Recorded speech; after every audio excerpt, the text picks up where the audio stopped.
अस्सलाम वालेकुम। तो दोस्तों आज हम जानेंगे मगरमच्छ के मुतालिक। मगरमच्छ क्रोकोडाइल। मगरमच्छ से मुराद ऐसे रेंगने वाले जानवर हैं जो पानी के अंदर और पानी के बाहर रहते हैं। इन्हें हम जलथलीय कहते हैं। इस ख़ानदान में मगरमच्छ और घड़ियाल भी शामिल हैं।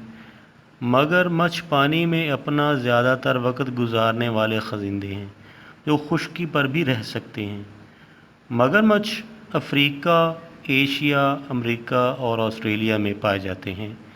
इनकी अक्सरियत मीठे पानी जैसा कि दरिया, झील, दलदलों, जबकि कुछ अक़साम खारे पानी में भी रहती है।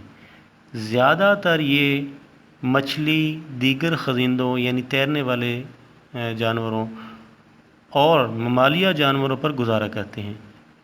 ताहम दीगर गैर फ़कारिया आबी जानवर जैसा कि सीपीज़ और घोंघे वगैरह खाने में कोई आर नहीं महसूस करते। मगरमच्छ बहुत कदीम जानवर हैं और अंदाज़ा है कि इनमें डायनासोरों के दौर से अब तक बहुत कम तब्दीलियाँ आई हैं। डायनासोर 6.5 करोड़ साल कबल नापेद हो गए थे, जबकि मगरमच्छ तकरीबन 20 करोड़ साल से मौजूद हैं।